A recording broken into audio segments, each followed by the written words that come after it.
Bonjour à tous et bienvenue sur boursicoté.com pour cette nouvelle analyse technique Forex et matières premières avec une paire de devises euro-dollar qui a atteint l'objectif. Hier soir, je vous indiquais un objectif ici sur la zone des 1.1410, on était juste en dessous.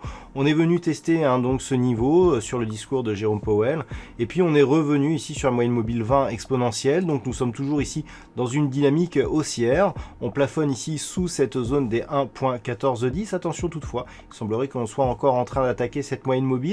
Alors quoi qu'il en soit, il est possible aussi que la zone 1.1250, 1.1410 fasse office de zone de range quelque temps. Toujours est-il qu'actuellement nous sommes dans une belle dynamique haussière qui a porté les cours de l'euro-dollar ici de cette zone de support à 1.0780 sur cette zone ici des 1.1410. En cas de franchissement, puisque la tendance reste haussière actuellement, le prochain objectif se situe sur la prochaine résistance à 1.1570. Et puis sur le câble, je vous indiquais depuis quelques jours qu'un retour ici au-dessus des 1.2780 serait un signal moyen terme assez important, puisque cette zone ici était le niveau inférieur d'une zone de range moyen terme que la paire de devises aurait pu réintégrer. Vous voyez, cette zone a été réellement majeure puisque tout simplement elle est en train de mettre un terme à cette dynamique haussière ici qui avait porté les cours d'un point bas à 1.22 sur cette zone de résistance. Alors d'un point de vue un peu plus proche, on est venu ici tester dans un premier temps la zone des 1.2645 avant de tester et de casser celle-ci pour casser donc les précédents points bas significatifs qui se trouvaient juste au-dessus des 1.26. Donc on est ici, on assiste à une phase de retournement. Alors pour mesurer un petit peu les effets de ce retournement de dynamique, on peut tracer ici un retracement de Fibonacci sur la dynamique haussière pour constater ici que le retracement à 23,6% de Fibonacci après avoir bien résisté a cédé et que l'on se dirige désormais vers la zone ici de 1.2597 qui est la zone de deuxième retracement où on avait d'ailleurs une petite zone ici de support mineur. Alors au-delà de ce retracement, tant que l'on reste ici au-dessus de cette zone, une reprise de la hausse reste possible, mais on est plus ici sur une reprise de dynamique, on le voit avec une phase de stabilisation et des bandes de Bollinger qui s'écartent ici sur une reprise du mouvement baissier. Donc c'est plutôt l'objectif ici à l'intérieur de cette zone 50-61,8 qui serait attendu donc entre 1,25 ici et 1,24.36. Donc nous sommes sur un changement de tendance. On reste pour l'instant dans une dynamique qui est plutôt haussière. Attention toutefois à une possible poursuite de ce mouvement qui pourrait nous donner un signal de réintégration dans le range qui évolue entre 1.22 et 1.2645.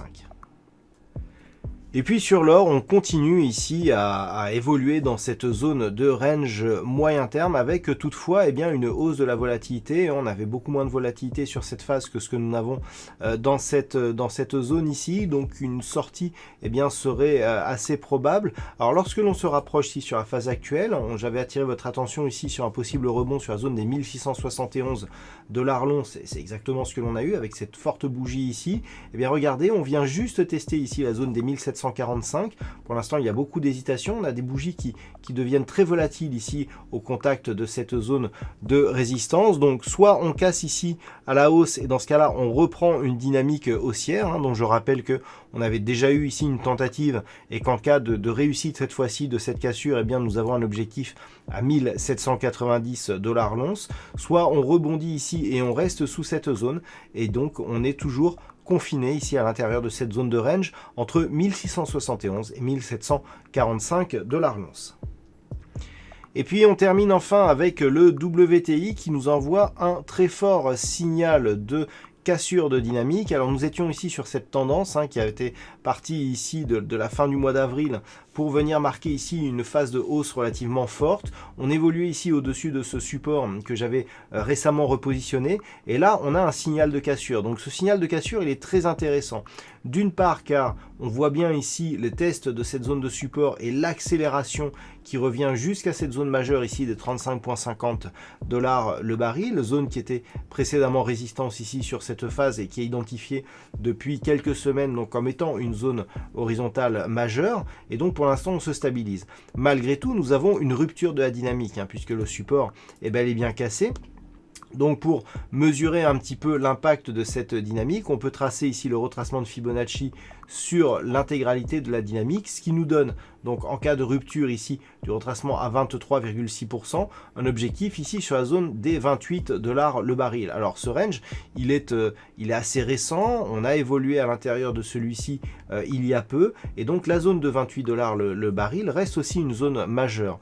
Donc pour l'instant, on est ici sur une rupture très court terme de cette dynamique. Si on valide une rupture des 35,50, réintégration ici du range entre 35,50 et 28 $ le baril, nous avons aussi cette zone intermédiaire ici des 31,20 $ le baril qui pourrait faire obstacle à une poursuite du mouvement baissier. Naturellement, si les cours restent ici au-delà de cette zone des 35,50, on peut très bien avoir ici une cassure de cette dynamique haussière au profit d'une tendance beaucoup plus neutre qui pourrait évoluer ici entre cette zone des résistances des 40,50 et des 35,50 $ le baril. Voilà donc ce que l'on peut dire sur cette analyse technique Forex et matières premières. Passez une bonne soirée, on se retrouve dès demain pour d'autres analyses techniques, toujours sur le site boursicoté.com.